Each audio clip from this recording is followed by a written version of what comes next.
once again.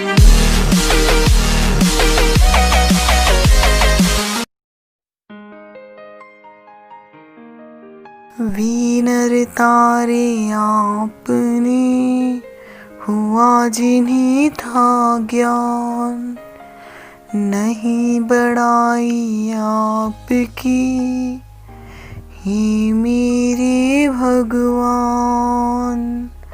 मुझ सा पापी तारना, तब जानू बड़बान। हे प्रभु अपने ज्ञान से, ज्ञानी नर तर जात, ज्ञानी नर तर जात। सर्वज्ञ श्री चक्रधर स्वामी की जय। शास्त्रकार कहते हैं कि ज्ञान के कार्य कुछ ऐसे होते हैं कि ज्ञान हो जाने के पश्चात वैराग्य स्वयं ही उत्पन्न हो जाता है। आचार्य श्री केशीराज व्यास जी का महानुभव पंथ में प्रवेश करने से पूर्व विवाह हो चुका था, किंतु अभी कोई संतति नहीं थी।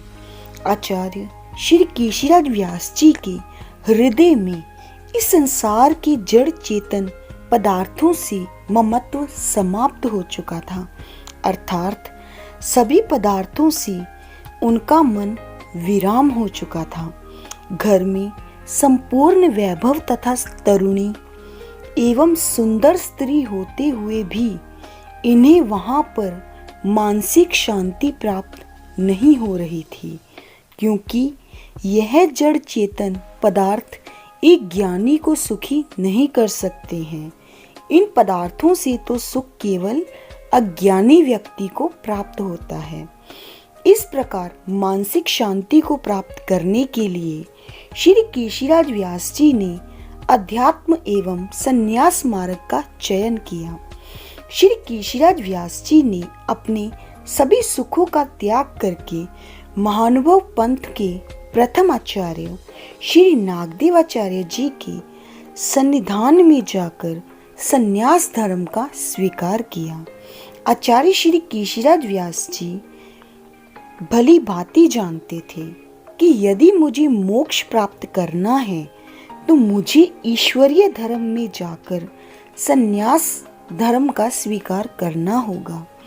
भगवान श्री कृष्ण महाराज जी संन्यास का लक्षण बताते हुए कहते हैं कि अत्यंत गहन और शास्त्र शुद्ध विचार करने वाले जो तत्वज्ञानी व्यक्ति होते हैं, वे काम्य कर्मों के अर्थात सकाम कर्मों के त्याग को संन्यास कहते हैं।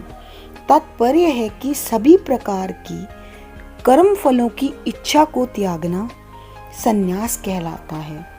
इस तत्व को कलयुग में अवतरीण हुए ईश्वर अवतार श्री चक्रधर स्वामी जी अपनी भाषा में कहते हैं कि राग द्वेष काम क्रोध मद और मत्सर, इन षड शत्रुओं के त्याग को संन्यास कहते हैं।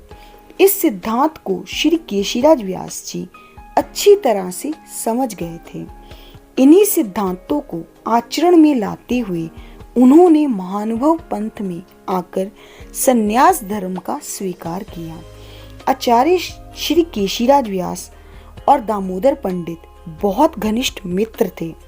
एक बार आचार्य केशीराज व्यास और दामोदर पंडित घटनादि क्रम से जा रहे थे। अचानक मद्यपान किए हुए एक राजपूत ने दामोदर पंडित पर तलवार से प्रहार कर दिया।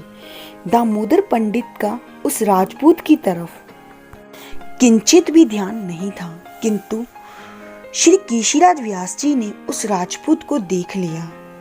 केशीराज व्यास जी ने दामोदर पंडित के ऊपर होने वाले प्रहार को अपने ऊपर ले लिया। जब तक दामोदर पंडित को कुछ समझ में आता, तब तक बहुत विलंब हो चुका था। इसी घाव के कारण सन 1228 में श्री केशीराज व्यास जी इस नश्वर देह का त्याग कर ईश्वर चरणों में विलीन हो गए। इस घटना का संपूर्ण संप्रदाय पर बहुत गहरा प्रभाव पहुंचा। आज के लिए केवल इतना ही। मैं पुनः आपकी सेवा में उपस्थित होंगी अगले भाग में। तब तक के लिए सादर दंडवत प्रणाम। जय श्री कृष्ण।